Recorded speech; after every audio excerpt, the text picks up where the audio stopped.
അപകടത്തിൽ പരിക്കേറ്റ പിതാവിന് താങ്ങാകാൻ LED ബൾബ് നിർമ്മിച്ച് ഒരു കൊച്ചുമിടുക്കി ഗൗരി.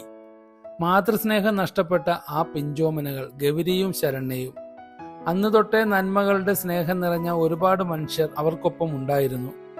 ആലപ്പുഴ മുഹമ്മ പൊന്നാട് വാർത്തശ്ശേരിയിൽ ഗവേഷിന്റെ മക്കളായ ഗൗരിയും ശരണ്യയും അച്ഛന്റെ പൊന്നോമനകളായാണ് അവർ വളർന്നത്. അമ്മ ഉപേക്ഷിച്ചു പോയ ഈ മക്കളെ ഗവേഷ് പൊന്നുപോലെയാണ് നോക്കിയത്. പക്ഷേ അപകടം ഗവേഷിനെ തളർത്തി. അച്ഛൻ ചെയ്തുകൊണ്ടിരുന്ന LED ബൾബ് നിർമ്മാണം തന്റെ കൈകളിൽ ഭദ്രമാക്കിയ ആ കൊച്ചുമിടുക്കി. അനുജത്തി അടങ്ങുന്ന ആ കുടുംബത്തിന് വെളിച്ചമായി മാറി ഗൗരി. ഗൗരിയുടെയും കുടുംബത്തിന്റെയും അതിജീവന കഥ കണ്ടറിഞ്ഞ ആലപ്പുഴ MP KC ആണ് അവർക്കിടയിലേക്ക് നന്മയുടെ വെളിച്ചം വിതറിയത്. അവരുടെ സ്വപ്നമായ വീടുപണി പാതി വഴിയിൽ മുടങ്ങിയിരുന്നു. ആ വീടുപണി പൂർത്തീകരിക്കുമെന്ന് KC അവർക്ക് അന്ന് ഉറപ്പു നൽകി. സ്വകാര്യ ധനകാര്യ സ്ഥാപനത്തിൽ നിന്നുള്ള ജപ്തി ഭീഷണി പ്രമുഖ വ്യവസായി ബോബി ചെമ്മണ്ണൂരുമായി MP നടത്തിയ ഇടപെടലിൽ ഒഴിവായി.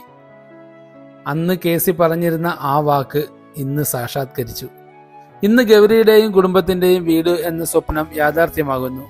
ആ കുടുംബത്തിന്റെ സന്തോഷത്തിൽ പങ്കെടുത്ത എല്ലാ നല്ലവരായ സന്മനസ്സുകൾക്കും നന്ദി.